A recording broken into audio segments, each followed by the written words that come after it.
Hello everyone. So কিছুটা নাটক মারতে মারতে আবার একদিন আমি চলে আসলাম।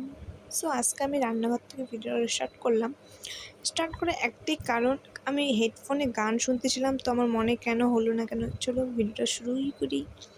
সো আমি ঘরে কোনো কারণে যাই না, জাস্ট যখন আমার খিদে পাই তখনই যাই। যেমন এখন দেখতে পাচ্ছি আমি ম্যাগি রান্না করছি, সো তাই তোমাদেরকে একটু দেখিয়ে দিলাম। না হলে আমি অথচ রান্নাঘরে যাইও না, আমি রান্নাঘর দিকে তাকাইও দেখি না কোনো একদিন। সো দেখতেই পাচ্ছ একদিন রান্নাঘরে ঢুকেছি, তার না কত নাটক মারছি আমি। জানি না কোন প্রাণী বা কোন ভূত আমার শরীরে অ্যাটাক করেছে, মানে কি বলবো। জাস্ট হেডফোনে গান শুনে নাটক মারতে মারতে এখন দেখছি ম্যাগিটা আমার হলো কি না। শুনেছি 2 মিনিটে ম্যাগি হয়, কিন্তু আমার ম্যাগি 10 মিনিট হলেও হয় না। কেন ভাই আমি জানি না। সো তারপরে আর কি বলবো, ম্যাগিটা হতে থাকুক, আমি খেতে থাকি। তো তোমরা তাদের লাইক কমেন্ট করে দাও। Tata, bye bye.